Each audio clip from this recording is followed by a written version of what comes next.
I think it's time we talk about that old DNF.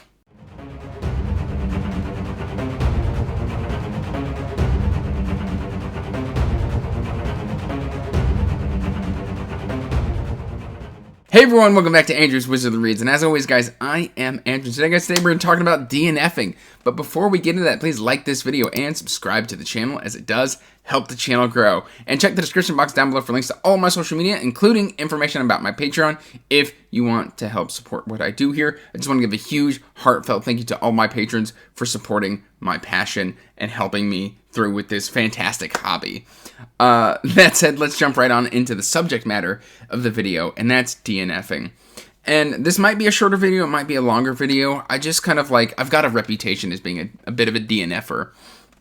Some people like to kind of poke at me, call me the king of the DNF. I'm looking at you, Mike. But it's true, because I do DNF a lot, and I DNF rather quickly. And I do this for multiple reasons, I think.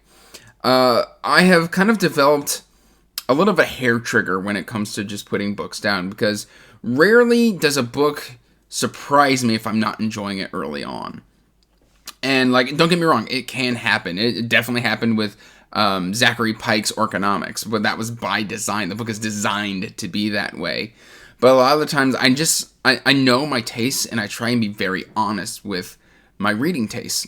And so if I notice something in the book that is an immediate red flag, and I don't have a set list of red flags, but if I'm reading something and all of a sudden it goes, and it's something I don't like it could just be a line of text, like a descriptor of something, the way something is described. I'll read past that. If it happens again, I'm on my guard. And if it happens again, I know this book, the writing style probably isn't going to be something that is going to work for me. Also, prose is something that I consider when DNFing. If I'm not immediately pulled in, I don't give a lot of time to being really pulled into a book. I like a good immediate hook. So sometimes if I'm not feeling it, I will just walk away. Which I think is important, because reading can kind of be affected by mental health. And if you're constantly, this is my opinion, I must preface this is my opinion, if I am forcing myself to constantly finish books that I am not enjoying just for the pure fact that I need to get a review of a book out, that's not me enjoying reading. That's me working for my hobby, and I don't think that's good. I don't think that's a good thing for mental health. I don't think that's a good thing for the channel. And just in general, I don't think it's a good thing for me, which is why I really encourage people to DNF books. And DNFing doesn't mean that, it's a bad book, it was garbage. It just meant the book wasn't for me particular. It wasn't for Andrew of the Wizardly Reads. And that's fine. It may be for you, the viewer, or, it could be for somebody that you know, and you're like, oh, Andrew didn't like that, but I've heard other people talk about it, and it sounds like something I'm interested in. By all means, read these books and enjoy them to the fullest. I encourage you to constantly try and find your own tastes. And I think it's important to identify what your taste is, because for me, I still don't know if a book is going to, just if you describe a book to me, I still don't know if it's going to be for me, because I've heard books that are just absolutely lauded on BookTube, and when I open up that book and I start reading, I don't get it.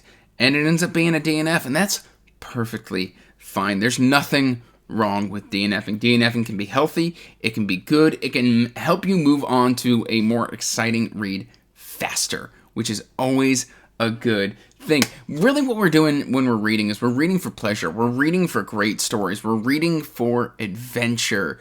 We're reading to learn something. We're reading to have fun. And if it's not fun, then I don't think that, don't get me wrong, I don't think that we should not be having fun when we're reading.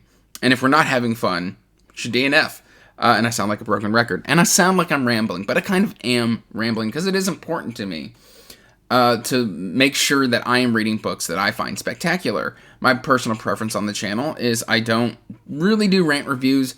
I don't do negative reviews. And that's because I'm usually DNFing the books that I don't like. So if most of my book reviews that I post on my channel sound positive, it's because I'm reading for pleasure. I'm reading books and making book reviews on books that I am excited about. Books that I think, will find a general audience or deserve to find a larger audience. I think that's really important. I think that's a service that I can provide in a very healthy way. So that's kind of why I encourage DNFing. I know some people who think that every book has merit and there's always something to learn, and I laud those people because I just don't have that inner strength to push through some books. Like, I want to constantly be entertained. I want to be immersed in the story. I don't want my immersion broken. And if a book is constantly doing that to me, I would rather put it down. And instead of bashing the book and using energy that, just spewing negativity about it, I could instead say, hey, the book wasn't for me, and then I can move on. Case in point, books that I have forced myself to finish: The Kingkiller Chronicles, The Poppy War. I have very strong feelings about those, and whenever it comes up in conversation, instead of just saying it wasn't for me, I have to then basically spout my opinion because I forced myself to read these very popular books that I should have DNF'd. I should have DNF'd it, I forced them through, and now I carry around this kind of anger towards those books that I don't need, and I wish I didn't have.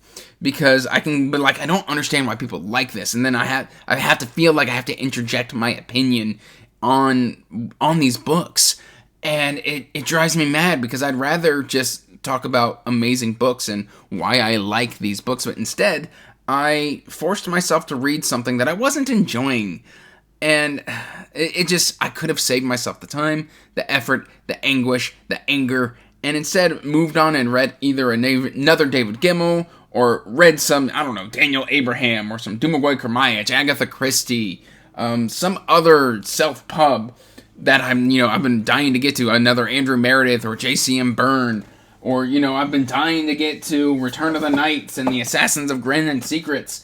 I could always, just move on to those books rather than just buckling down and forcing myself to read something that I'm just not having a good time with. So, really, the whole point is I think there is value in DNFing. I think not every book is going to be for every reader, and if you force yourself to read a whole bunch of books, it's a great way to burn out, in my opinion.